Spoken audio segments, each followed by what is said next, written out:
Good evening, everybody. It's August 4th, 2026. Of course, now that it's 7 o'clock, or just a little bit after, that means that it's time for the Hat and Beard Show, your nightly stop for Detroit Lions and NFL content. We're running a little bit behind, but some days, guys, just have to do your American duty and go vote in the primaries, even if you're being an absolute menace to society. What can I say? I'm easy to please. All you got to do is pamper me a little bit there, bud. Send me a lot of text messages obnoxiously, but it's all fun and games here, bud. We got news. We got notes. We're talking Lions camp, day 6 observations.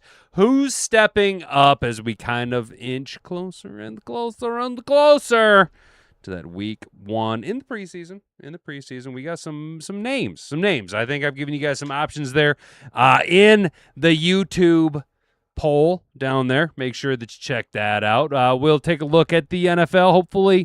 Hopefully with Bijan Mustard inking a deal, I do have a tab pulled up. We are on JMO Watch, okay? We are on JMO Watch right now. You should be on JMO Watch as well. Let's talk about football, dude. Let's talk about the Detroit Lions, and let's get into it, guy, all right? If you can say the word good, guess what?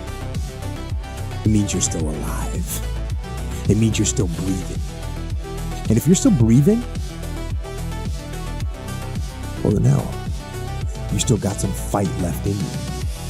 So get up, dust off, reload, recalibrate, re-engage, and go out on the attack.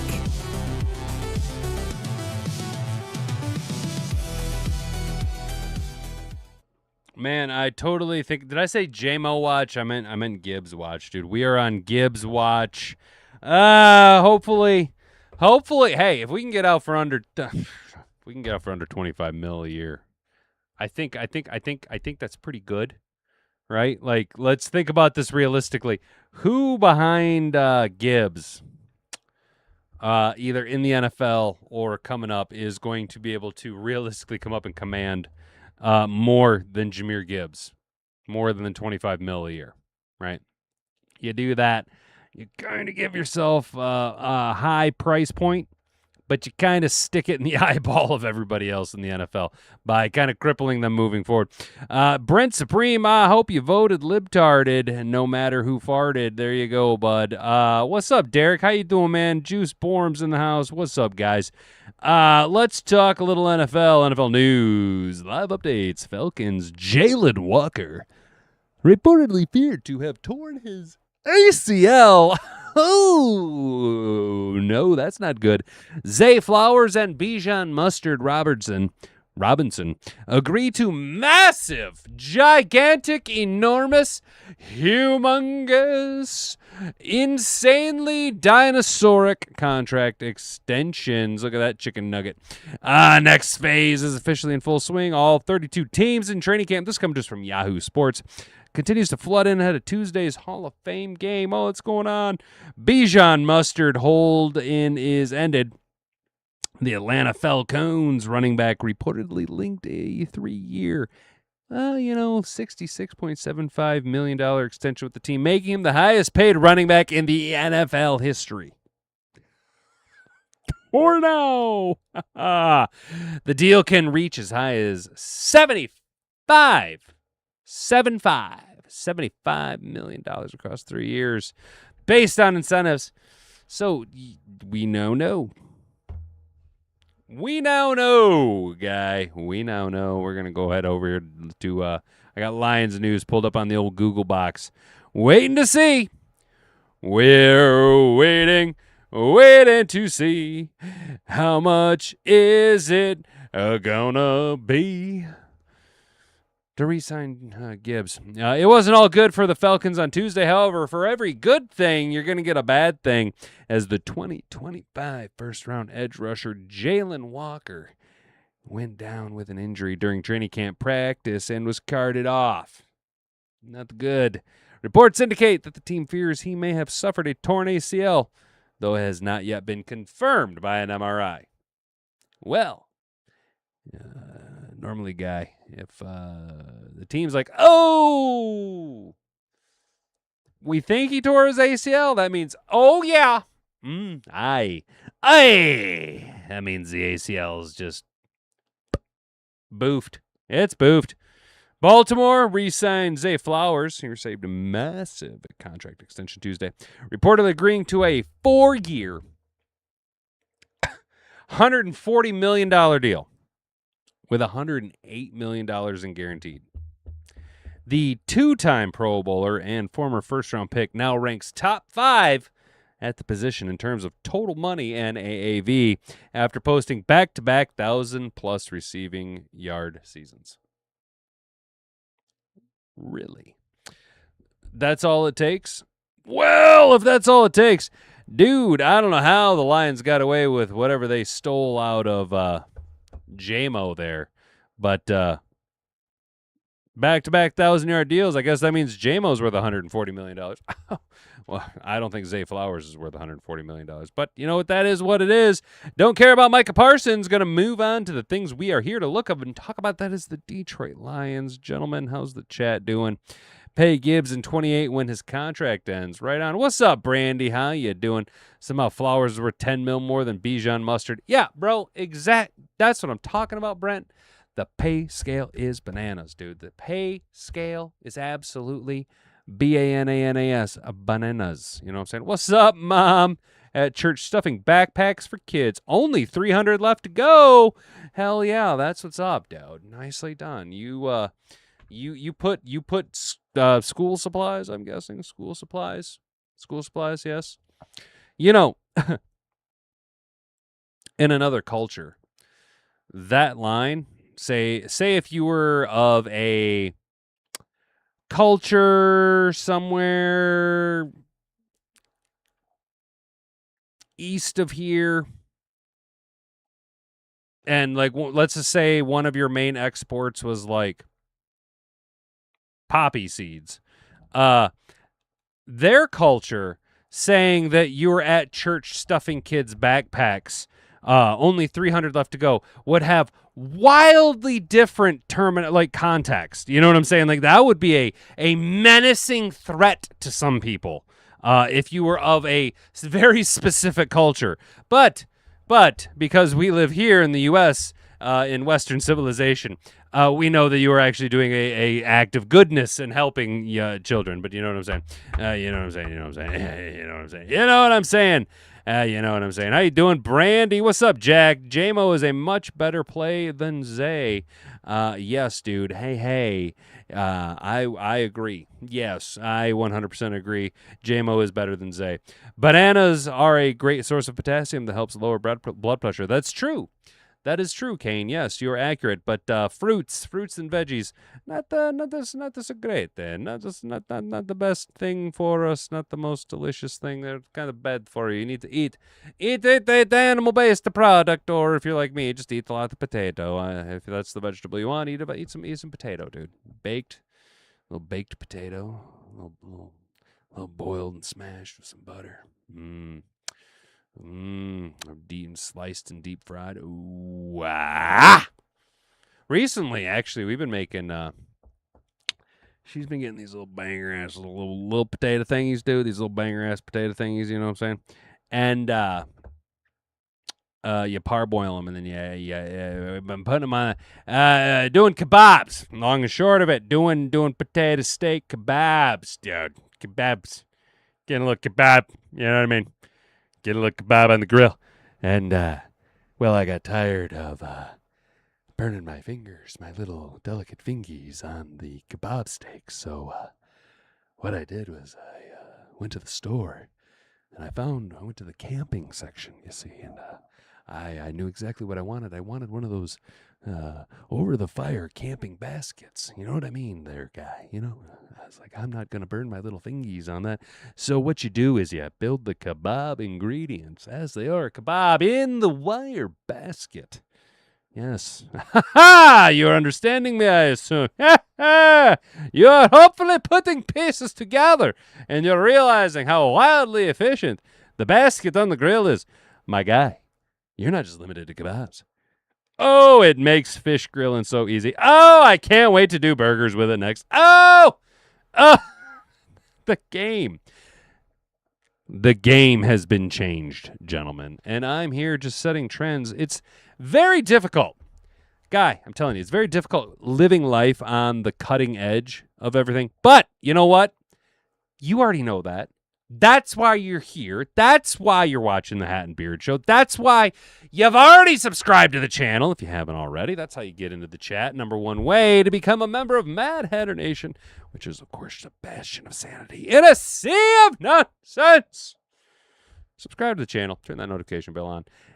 Share this video around, Guy. Guy. You know, we picked up 2 more subscribers last night. Live. Yeah. That hasn't happened for a while. We are full sale, bud. Full sale. And the thing is, Guy, we got one more thing coming. We might have 2 more things coming. We got one more thing coming here, Guy. We are when the season goes live, I am gonna come out with a new thumbnail. Already got it designed up for you. I already got it made. I got a new thumbnail made. Right, a little background action, gonna be a little bit different. Gonna look a little cleaner. You know what I'm saying? Gonna be gotta call him the cleaner. You know. And was thinking about talking to the guy at work. Maybe making me a. I kind of want. You know what I like, Guy. You know what I like, Guy. Chat. Let me know, chat. Do you like the idea of as we kind of go through the various segments of the show, maybe having like a stinger that flashes? I really like what That's Good Sports. I like the way he kind of has stinger flashes. You know what I'm saying, chat? Let's take a little walk on down to the 313 and see what Tim 20 Man has for me. Oh!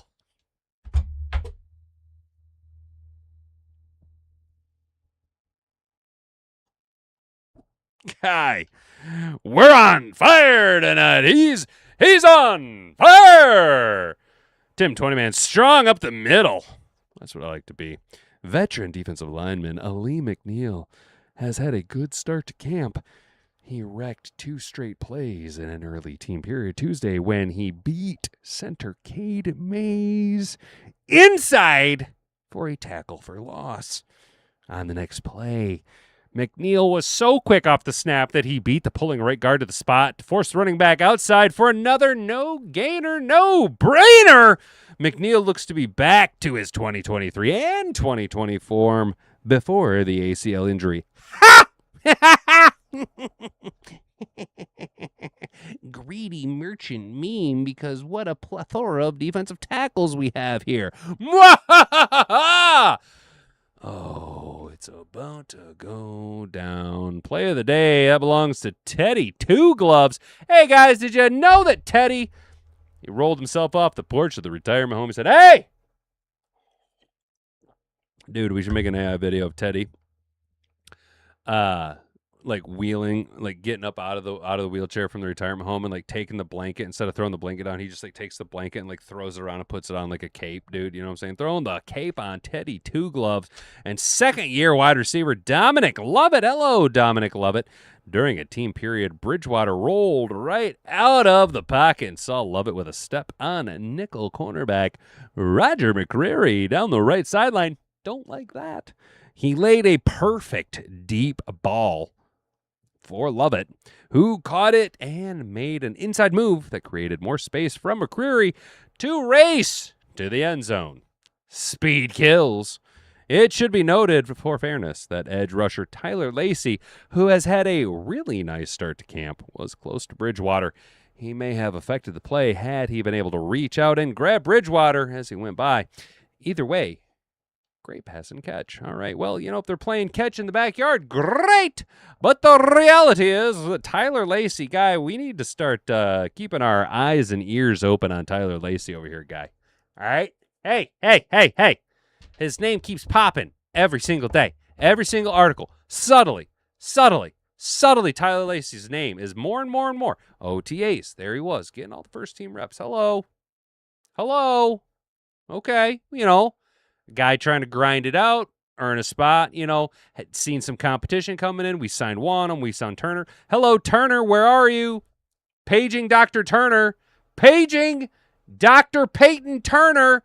Can you get your ass in gear and get out here and prove some of us that were like, hey, you might be worth something, right? Or am I standing in my driveway next to my mailbox in my yard with egg on my face? Thank you very much. But Tyler Lacey. Is he about to pop, dude? Is Tyler Lacey about to somehow walk out of this as the starting D-end opposite Hutch? We'll see. Situation number 1. Detroit ended practice with some situational work. First up was the first-team offense and the ball at their own 20-yard line, trailing 30-27 with 34 seconds on the clock and 1 timeout. Quarterback JG16 for MVP hit wide receiver Amon-Ra St. Brown for a 13-yard gain on the first play on the right sideline, stopping the clock. McNeill had great pressure on the next play that forced an incompletion. Goff then short hop to throw to St. Brown on a second down. Another throw to St. Brown over the middle fell incomplete, setting up a 4th and 10 play that Jamison Williams failed to haul in on a leaping attempt on the right sideline. It was a good win for the defense. Monday sounded like offense was like, hey, oh, watch me smack that, watch me, oh, you know what I'm saying? And then the defense today came around and were like, hey, I'm going to slap that hoe. Oh, no. We mean business. You know what I'm saying? Situation number 2, the second-team offense had a lot more success in a slightly different situation. They got the ball on their 40-yard line, trailing 28-27 with just over 30 seconds on the clock. Bridgewater completed 2 passes along the left sideline to tight end Jackson Meeks. Ooh. Maybe he's not Cheeks, Jackson Meeks, who made nice catches on those plays. This set the offense up for a situational winning 41-yard field goal hit right down the middle. Big leg Jake Bates, and the ballad of Jake Bates continues. Bum, ba-dum, bum, bum, bum, bum. Not gonna, Clay Target. Williams made a catch in the middle of the field in an early team period that helped set up Sam Laporta for a touchdown. It was a tough catch in a crowd by Williams. He tossed the ball high in the air to celebrate with Penei Sewell, putting up 2 hands like he was using the football as a clay skeet target. Oh, boy. Oh, boy. Oh, you got... Oh, my God. Gentlemen, I'm going to go over to OBS here so I can see the chat. Gentlemen.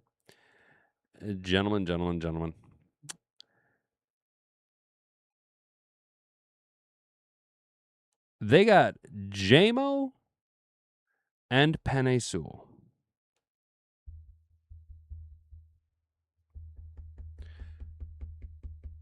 They got J-Mo Waymo.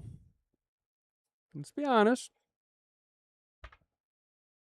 It's kind of hood, right? And Penei Sewell, who is a big old Samoan cat.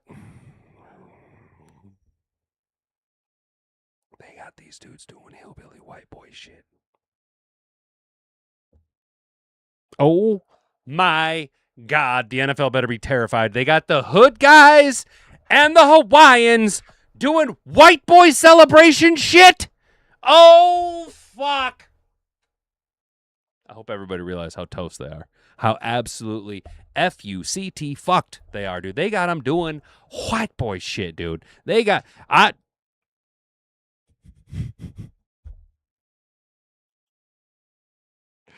Bro, do you think they got Penei Sewell and J-Mo listening to Tom McDonald?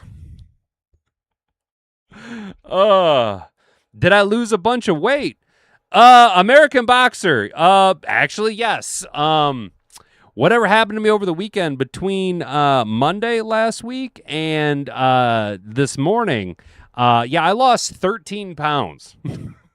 Yeah, I lost 13 pounds in a week, dude. Thank you. I appreciate it. I did actually drop some poundage, bro.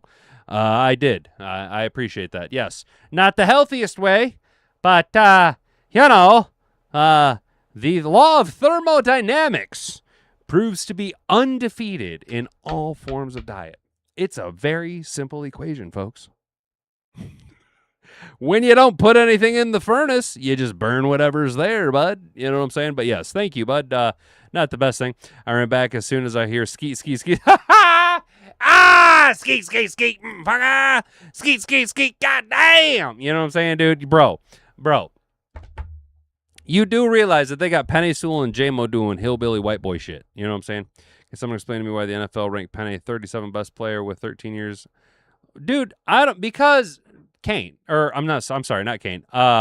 Detroit Sports Talk. They hate Detroit, bro. I know it sounds weird, dude, but literally until proven otherwise, the meme is reality. Detroit versus everybody. You know what I'm saying, dude? You know what I'm saying? But yeah, so they got Penne and J-Mo doing hillbilly white boy celebrations. And look, remember who you are, white boy. Start a fire with some gas in the match. You know what I'm saying? Fuck, dude. What if? We're not gonna read a what if play. It's just Tesla was able to execute on Barnes. Both head coach Campbell and Petzing have been very vocal about their expectations for the run game this season. They want to get back to being a dominant run team. The Lions averaged 121 yards per game last season, which ranked 14th in the NFL. I'm sorry, 120.1.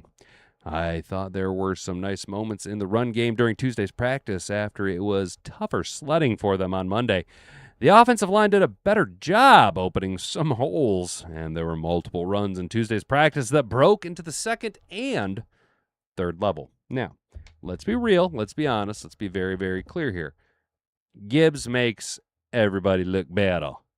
Yeah, put a little Gibbs on it. You know what I'm saying? A little Gibbs makes it better. You know what I'm saying? You know, yeah, you got a nice little run game there. Gonna put a little Jamil Gibbs on in it. Gonna make it a little bit better. You know what I'm saying? You know what I'm saying? So we're doing what we can with what we got. But a little Gibbs gonna make it a little better. You know what I'm saying? Bates on fire. Kicker Katniss Kickerdine. Kicker beautiful big leg Jake Bates was perfect Tuesday, hitting field goals from 39, 44, 46, 51, 51, and 59 yards. He also won that situational drill for the second team offense at the end of practice. Almost every single kick appeared to be right down the middle. Bates was feeling it on Tuesday. His first make was from 51 yards, hit the roof of the building, a good 20 yards from behind the goal post. Big leg. Take the juice. Bro, if that's what you got to do to be kicking like this, whatever you got to do, my guy, you're a kicker. I don't think that. Now, if you come out and you're like, you have your leg has like your leg has biceps, dude. You know what I'm saying? Yeah, then they might have a question. But whatever you do to be a good kicker, Jacob Bates, you keep on doing that, huh? You know what I'm saying? I knew I seen something in the kid in the UFL. I was like, hey, there's something special about that guy right there. Right there. Yeah. I want to come on and get a little closer look there at my tire iron. You know what I'm saying? And then the Lions were like, hey. Maybe this hat and beard guy knows what he's talking about. Hey, let's give him a chance. Running backs in the passing game. One observation I've written down a few times over the past week of training camp is how involved the running backs have been in the passing game. Jacob Smooth Sailors had a huge catch and run on Monday. And Isaiah Pistachio had a key reception in a team period on Tuesday. We've seen a lot of the backs utilized in Petzing's passing game early on. That must be great news for Jameer Gibbs. Put a little Gibbs on it. A little Gibbs gonna make it better, you know what I'm saying? Who caught a career-high 77 passes in the Big 2025. I wouldn't be surprised if he catches more than that in the Big 2-6, based on how the backs have been used in the passing game early in camp and his specific skill set in that area. I need a man with a very specific set of skills. And a little Gibbs makes it better. We'll go and put a little Gibbs on. Go make a little Gibbs makes it better. You know what I'm saying? A little Jamil Gibbs going to make everything a little bit better. You know what I'm saying? So that's Tim 20-Man, senior writer over at DetroitLions.com. Quickly, the Lions add a new running back, waive Lawrence Keys. We brought in at 5'9", 190 pounds. This dude Blackshear, Raheem Blackshear. We waived Lawrence Keys because he hurt his leg, and we're like, oh, we got too many wide receivers. We need a running back. So we brought in this guy, Raheem Blackshear. He went undrafted in 22. He's been with the Bills and the Panthers, the Titans, the Steelers, the Jets. Then played for the Panthers again, starting 2 games over the time. He had 52 carries for 203 yards and 3 touchdowns. But this is the number I caught my eye. 16 catches for 138 yards. Okay. Well, why did we bring him in? Why did we waive Lawrence Keys? Right? Why do we throw the keys out the window and close the shear behind him? I don't know, man. I don't know how to connect that. Well, according to USA Today, Lions running back suffers a freak injury in training camp. Speaking of Lions running back, let's go over here. Again, we do have. Let's go ahead and just go Lions. Jahmyr Gibbs. Let's see if there's any news on the contract extension for Jahmyr Gibbs. Says only time will tell. One day ago, nothing new. Why are you not signing? We know what the money deal is. We know what you want. We need to pay him. Make him the most paid running back in the NFL. It is not very hard. You just go, how much do you want? Is it under $30 million a year? He'll go, yes, it's wildly under $30 million a year. He'll go, is it under $25 million a year? He'll go, yes, I only want to be paid more than Bijan Mostert. And we'll go, okay, here is your money. Pretty simple. Jahmyr Gibbs, why the fuck haven't you signed yet, bro? I wanted to talk about it live. I wanted to talk about it during my show live. Why are you doing this to me? You're offending me. I don't like this. You're being a mean boy. I hear you, cat. Go away. I hear you. All right. What is this freak injury? Well, it's not to Jahmyr Gibbs, thankfully, because he won't sign his contract, so he's not even in camp. What happened here? Well, if there's a running back that's going to be injured in Detroit, if it's going to be a not significant, but significant enough to miss time, it's going to be, say with me now, Sione Vaki. Injuries already stacking up at training camps. Many of them are freak circumstances. Lions' third-year running back Sione Vaki was one of the latest victims. Vaki broke his nose on Monday, the first day of padded practices. He went down with an apparent eye injury on the second play of team drills, according to the Free Press. Lions head coach Dan Campbell revealed the full extent of Vaki's injury while speaking to reporters on the 4th. Got poked in the eye, broken nose. He's just going to need a minute. It was just one of those freak things. Somehow a hand got through the face mask. It was unbelievable.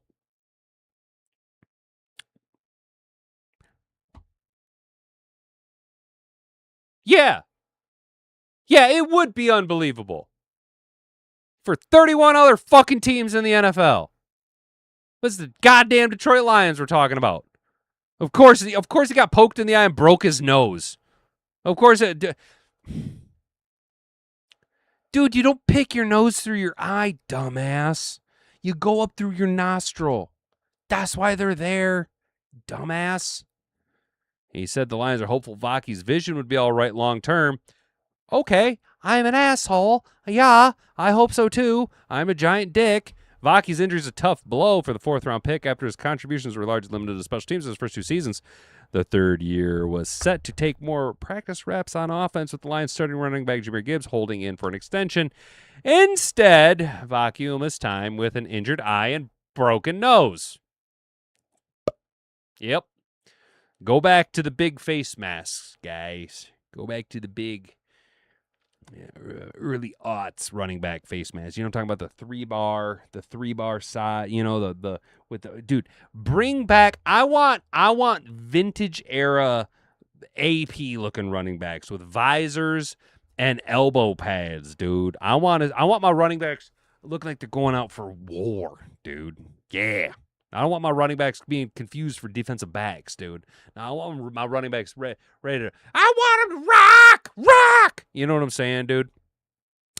Vaki was one of two players who suffered notable injuries for the Lions' first padded practice of the year. Tight end Anthony Fersker, who signed with the Detroit Lions for his third stint in July. Oh, don't worry. He just broke his fibula. He just broke his fibula. No worries. Just a broken fucking leg. Because it's the Lions. Now, guy, let's count our blessings. Not trying to be like, oh, an injury is good. But hey,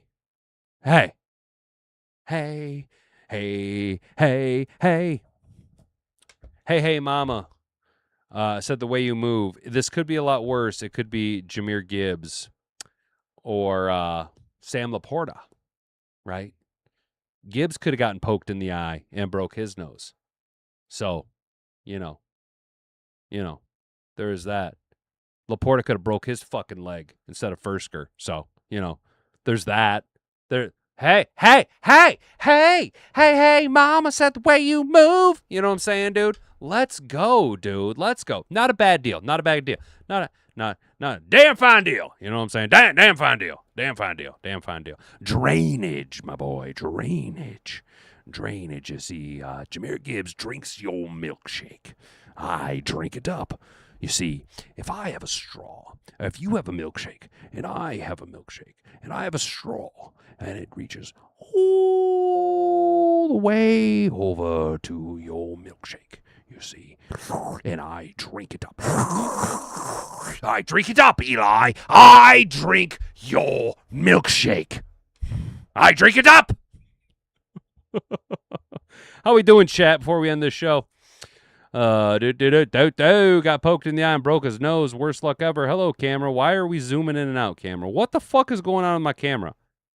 I did not tell you to do that, camera. Has it been doing that all show, dude? Has it just been like going wild? Rick C, what's up, dude? You're never late, dude. Rick C never is late or early. He only arrives exactly when he intends to, dude. Bijan got 22 and a half. Someone said on X he should get 30. Nah, not Bijan, dude. Why did we draft Tesla? We screwed that kid. We're an embarrassment of riches. A wide receiver to be a solid number 2 on a decent team. We're going to waste him on the bench again. I don't know, man. Here's the thing, Juice. Didn't we sign J-Mo to like a 3-year extension like a year ago? So isn't this like halfway? Wouldn't this be like year 2? So what, in another year we have to have that conversation about J-Mo being the most tradable asset in the NFL? I think we drafted Tesla so that we don't have to sign J-Mo again, because I think J-Mo's going to demand wide receiver 1 money, and I think he can get it. Ooh, call me crazy. I think J-Mo can go get wide receiver 1 money elsewhere. And Tesla will still be on a rookie scale contract. Got poked in the eye and broke his nose. We have the worst luck ever. Yeah, dude, that's just it. It's like, and the way you can just hear Dan Campbell be like, "Oh, he got poked in the eye, broke his nose." Next question: meat and potatoes. You know what I'm saying, dude? What's up, Art? Pay gives $53 million guaranteed, make him the most guaranteed, but do a 3-year $66 million. Unfortunately, Brad Holmes should have gotten that done sooner. So who knows what's going to happen now, dude? He'll probably just get him like for 24. 24 with like 55 guaranteed. You know what I mean? Yeah, why not? These other teams' practice have plenty of players out there dancing and Caleb Williams grabbing butt, but the Lions' practice is looking like a war zone. Exactly. It's because we are locked in, Kane, because we are locked in. What up, Riley O'Brien? My dude. How you doing tonight, brother? How you doing? I thought the freak injury was Terry Arnold trying to get back on the Lions facility. Dude, we just need it. This is the final vestige of the bad luck bug just shaking its way out, dude. You know what I'm saying? We didn't screw up on Tesla. Trust the process. Hell yeah, dude. Detroit, he's like our 5th option. We messed up. Nah, dude, he's going to be fine, dude. What's up, Jeff? Never late, dude. Y'all ain't never late. You arrive specifically when you intend to. He's like 4 more years. He's like 4 more years? I thought we signed him for like a 3. Oh, wait, it was an extension. No. Check it out.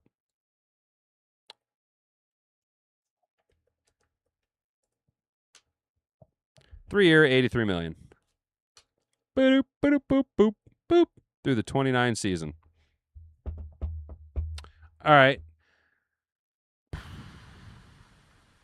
All right, so we got him through the 29 season.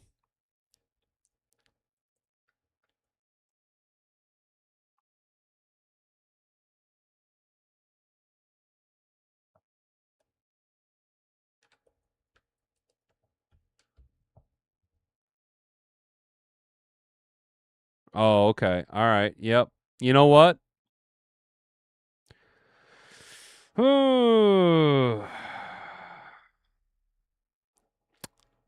Maybe. But let me ask you this. Who is going to take a shot on him? Who's going to take a shot on him, huh? Who's seen the next Cooper Cup? I don't know. You might be right, or we gave him the best opportunity. You know what I'm saying? He could be a solid number 2 elsewhere, though. I really like Gibbs to sign it. So Jameer Gibbs potential contract extension. Hang on, guy. What does the insiders got for us?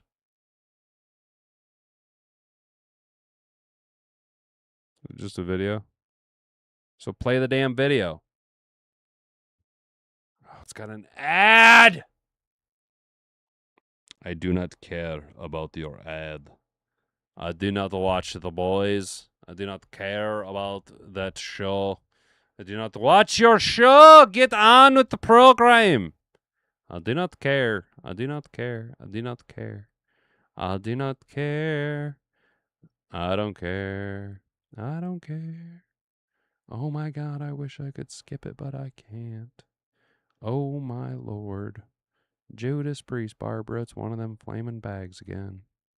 Let's unmute it. Star runner and receiver Jahmyr Gibbs waits for his deal, still not practicing while seeking that deal. Dan Campbell asked how the Bijan Robinson contract impacts things for Jahmyr Gibbs this morning. It's certainly not going to hurt. I mean, it's not going to hurt. But we'll see. You know, we'll see. Look, I'm anxious to get Gibbs back out there. Every day that goes by, you know, that's another day that you feel like you miss with him and getting him out there with the guys and him being doing his part. So, but there again, man, it'll get done when it gets done. Mike, does the other deal getting done make this happen a little bit quicker? Yeah, it helps everybody understand where the top of the market is, because previously we have the same situation at cornerback right now with Devin Witherspoon in Seattle and Christian Gonzalez in New England. Now we only have one running back that we're watching at the top of the market because Bijan Robinson got done. Jonathan Taylor's also in the mix, but this is Jahmyr Gibbs saying, look at my numbers last year and look how much we're expecting them to grow this upcoming season, because the Lions have made it clear with David Montgomery gone how much more they're going to use Jahmyr Gibbs, and now he could rival what Robinson has done. We always say contract extensions are not about what you've already done. They're what both the team and the player expect to happen moving forward, and I would say that his numbers are going to rival Robinson's, his stats, if all goes according to plan. Ergo, his case should be that the money should mirror that. Now, does he come in north of Robinson? Does he get to 22.26 just to get ahead of him and say he's the highest paid on a per-year average? All that stuff's got to be sorted out. But like Steve Weiss pointed out, you're not going to win every metric when it comes to the contract extension. If you want to be the highest paid per year, you may lose some on the cash flow and the guarantees. So that stuff has to be ironed out. But yeah. What if he's like, no, fuck you. I will be the highest period point blank. And that's like what they're holding out on.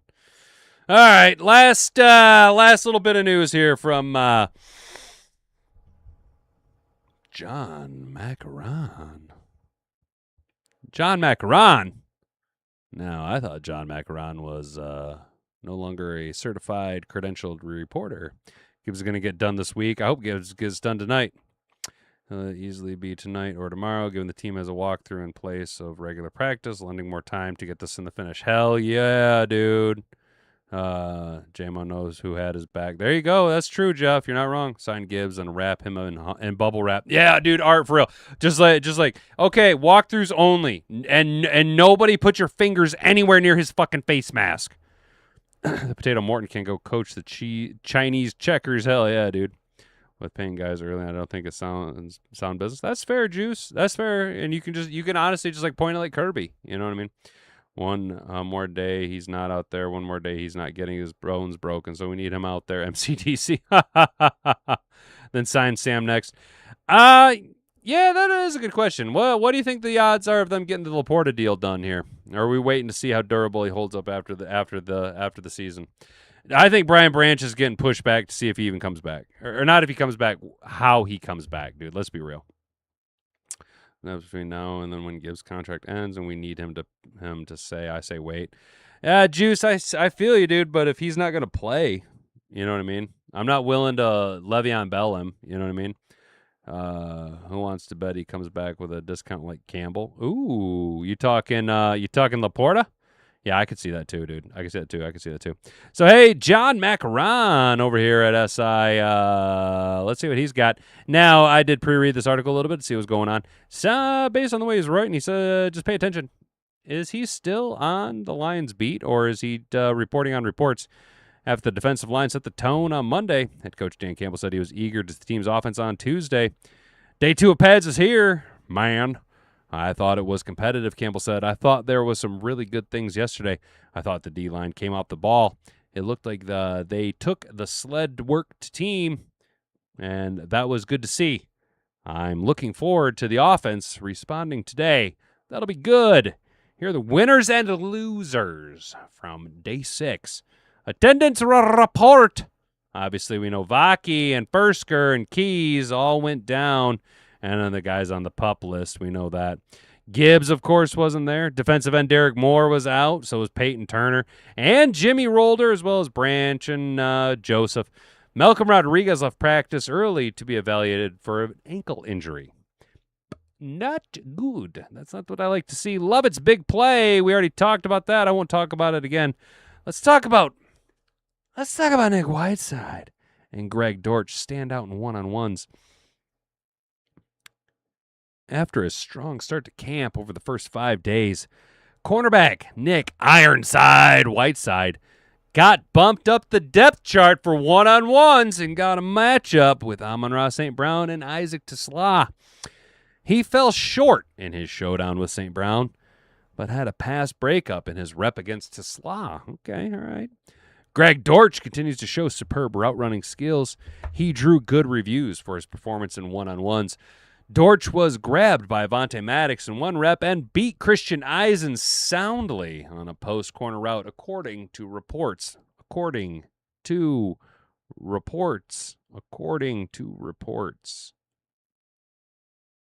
Is he not? Did they not allow him? Is he still not credentialed? Defensive line continues to hold serve.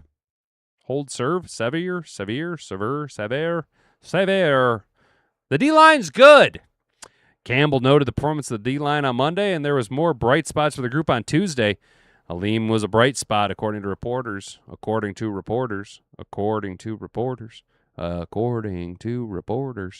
He was consistently in the backfield early on 11-on-11 drills. Tyler Lacey also got in the backfield after breaking away from Tate Ratledge. Lacey nearly had a sack on Bridgewater's touchdown pass to Lovett. He was reportedly in the quarterback's face and may have slowed up to allow the passer to get the throw off. I'm glad he was reportedly doing that, John. Situational work, the Lions putting their situational abilities to the test late in practice. Reports indicate that the offense had the ball down by 3 with less than a minute to play with all 3 timeouts. I don't like this. This is weird. After a quick connection from Goff to St. Brown, the offense stalled out in a fourth, and we already read this. Second-team offense, we already read this. The second-team offense is headlined by a strong performance by Jackson Meeks. The converted wide receiver continues to demonstrate an aptitude for playing tight end, as he had 3 consecutive catches to set up a field goal for Jake Bates. The running backs to watch. The Lions' running back room has taken some water throughout training camp. Gibbs remains sidelined while awaiting a new contract, while Vaki is sidelined due to an eye/nose injury. You don't pick your nose through your eye. As a result, there are opportunities in the backfield. Pistachios handled the first-team duties as expected, with Jabari Small and Jacob Sailors are also getting chances to shine in Detroit's offense.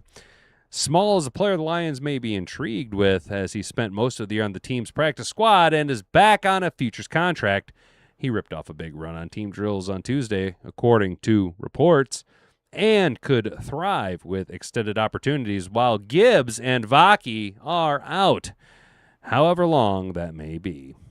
Quick hitters, Jake Bates had a solid day. Enos Rakestraw had a punch-out on wide receiver Jamison Williams during one-on-one drills. There you go, Enos. And safety Thomas Harper also had a strong day in one-on-ones, as he had a pass breakup on a pair of deep routes intended for Lucky Jackson and Sam Laporta. There you go. Thomas Harper doing what we know he's capable of. Enos Rakestraw getting a little splash on JMO. There you go. Bud, John Macaron, reportedly from Lions on SI. I don't mean to punch, dude. I don't mean to take shots, dude. SI phoning it in or something. Well, here's the thing, Kane. Last I knew, John had his credentials pulled because he was hitting too close with information that he wasn't, I guess, supposed to be knowing. So the Lions pulled his credentials. That's why everything is according to reports. And you can tell by what he was reporting from. It was reports that we read earlier today. So, not to be a dick, but why doesn't SI just directly cite Tim 20-man? With the exception of how he phrased it, the attendance report, adding this was standalone, not from this, but this is from that situational work. Also, this is all from this. Running backs to watch. This is standalone. Quick hitters standalone. So a big chunk of this, a good couple sections of this is almost directly from this. But, you know, it is what it is. So, hey-o. Jonathan called Jamar and Brian Dion. Hell yeah, dude. There are two on the call week. One from Lions St. Kenny Albert and Jonathan Vilma says, yes, Jonathan who called Jameer Gibbs. Oh, gotcha, yeah. Yeah, dude. Yeah, great. Oh, good. Can't wait. Can't wait for Kenny Albert and his weird-sounding voice. And Jonathan Vilma, who doesn't know what to do. Thanks for reporting the reports of reports. Yeah, dude. Hey, man, dude. I am the Department of Redundancies department. Yeah, dude. Vilma always been a CTE poster child. Accurate, dude. Accurate statement. Well, fellas, I think that's going to do it for tonight. Let's check the poll. How'd the poll hold up? How'd the poll do? Wow, look at that. Who helped themselves the most on day 6? We got 16 votes in the poll. Alim McNeill with 50% of those votes. Jake Bates with 19%. Jackson Meeks with 19%. I actually think Meeks is getting kind of splashy over here. I'm telling you guys. Jackson Meeks and Nick Whiteside are hell-bent on being on this roster, dude. Those two guys are hell-bent on being on this team, dude. They are hell-bent. I'm telling you. Those guys are going to, they want it, and they're going to get it, dude. And then Nick Whiteside with a 12%er. All right, cool. Boom, I'm going to go ahead and close that poll out today. Got to go ahead and wrap her on up, bud. Appreciate each and every one of you who took the time out of your night to come hang out with little old me here at the Hat and Beard Show. It's been fun. It's been wild. We will be right back here tomorrow night at 7 p.m. 7 p.m. to talk about everything, dude. Talk about day 7 observations, anything that breaks. Hopefully Gibbs gets the contract wrapped up. That'd be kind of nice, dude. Stay out of trouble. Have a good rest of your night. Don't do anything I want to do. Hit the subscribe button if you haven't already. Turn that notification bell on. It sends a push notification directly to your phone so that you know when we're live. Hit the like button if you agree with anything that we've done here, and share this content around. It's the number one way to help us grow. We're trying to get to that 1K mark by the start of the regular season. That's an up. We're just running up that hill. It's an uphill fight where the odds are against us, bud. But I think we can do it. You just gotta believe. You gotta get the eye of the tiger, Rock. You know what I'm saying? Have a good rest of your night, guys. Stay out of trouble. Don't do anything I wouldn't do. Until tomorrow night at 7 p.m., I'm James with the Hat and Beard Show. You've been an attentive audience. We'll catch you next time. Bonga bonga. Frig off.